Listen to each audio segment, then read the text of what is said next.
Is your conversion rate much lower than your competition on the Amazon Ads brand metrics, and should you be concerned? Hi, I'm Rick Wong, the founder of SellerMetrics, an Amazon marketing agency. I invite you to subscribe to content such as this, where we do deep dives in the latest Amazon FBA news, tips, and hacks.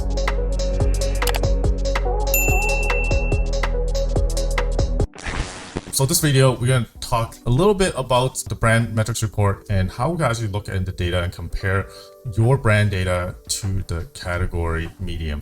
And this particular video is probably brought about by one of the clients of mine that's very concerned about her current conversion rate compared to the median. And I do respond to this. This video will basically zero in on much more detail in my response to my client in terms of her particular concern about her brand metrics to the category median. For the brand metrics, I actually dive into detail on what it is, how to analyze it. I'll link that video in the video below. I'm not going to get into too detailed in terms of the specifics on how you actually look at the brand metrics, but how you actually get into brand metrics is go to your Amazon ad console, and you are going to go under brand metrics under insight and planning.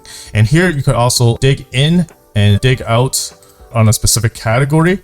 So you could look into the different levels of the category and see its metrics, and then you could dig down to its lower tier of the category and look at it for a particular date range. This is the particular screen that is in question, brand metrics. This video is in response to my client's questions about whether she should be concerned about the category averages of her brand compared to category. And this is triggered by an email from Kevin King. So this is the email itself. So he's talking about, okay, Aaron Cordovez, who is also very well known in the space, talking about the importance of getting to the bare minimum median rate for your brand metrics. I do on a high level agree with them, but as with anything that you're looking into data, there's caveats. With the old saying goes, you need to compare apple to apples, and this really applies to also looking to the brand metrics as well. There's really two questions that you need to ask yourself when you're actually comparing your metrics with the brand metrics tool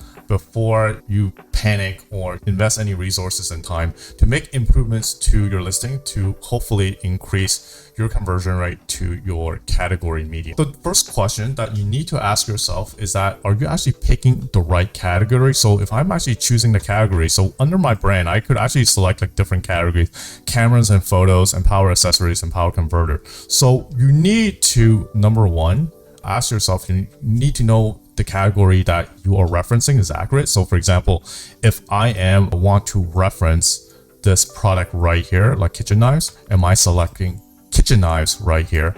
And within that kitchen knife, am I selecting the most granular level of data as possible? So you can see this power accessories, power converter. So that is the most granular data available. So that's the first question that you need to ask yourself, whether you are actually selecting the right category or not. The second question you need to ask yourself is the price of your product. The price of a product is very important because if you actually look at the category information, so I actually went into the kitchen knife category. So this here would show you all the different kitchen knives, and you can see there's different prices because it's made of different materials or different number of sets. If you actually look at the prices and conversion rate relationship, there's actually an inverse relationship between conversion rate and price. As the price gradually increases, the conversion rate would decrease. I actually posted a video here created by Joe Shulin, who's also very well known in space, and he actually plots the data in his PPC software that as price increases, the conversion rate steadily goes down. The question would be, what's the price of your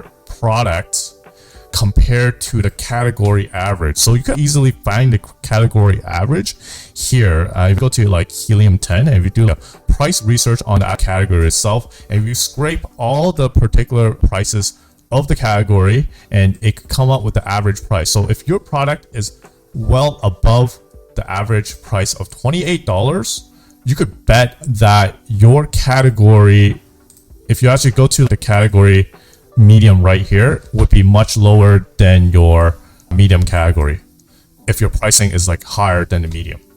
So to summarize, there's really two questions that you need to answer yourself to decide whether you should be concerned with your conversion rate in your brand metrics. First, you need to make sure that you're selecting the right category, comparing apples to apples. For a product that you want to reference, you're selecting the right category in the brand metrics. And number two, the price of your product. If your price is well above the median, then you should expect your conversion rate to be below the median. If your price is at the median and your conversion rate is way below the median, then yes, I would be pretty concerned about that. Otherwise, you do need to make your own judgment to decide if it's worth the invested time, resources to improve your listing, knowing that it might just give you a very marginal improvement. I hope this video is a bit insightful and give you some clarity on looking at the brand metrics data. Lastly, if you're an Amazon seller and want to grow your business, schedule a discovery call with me on the link below.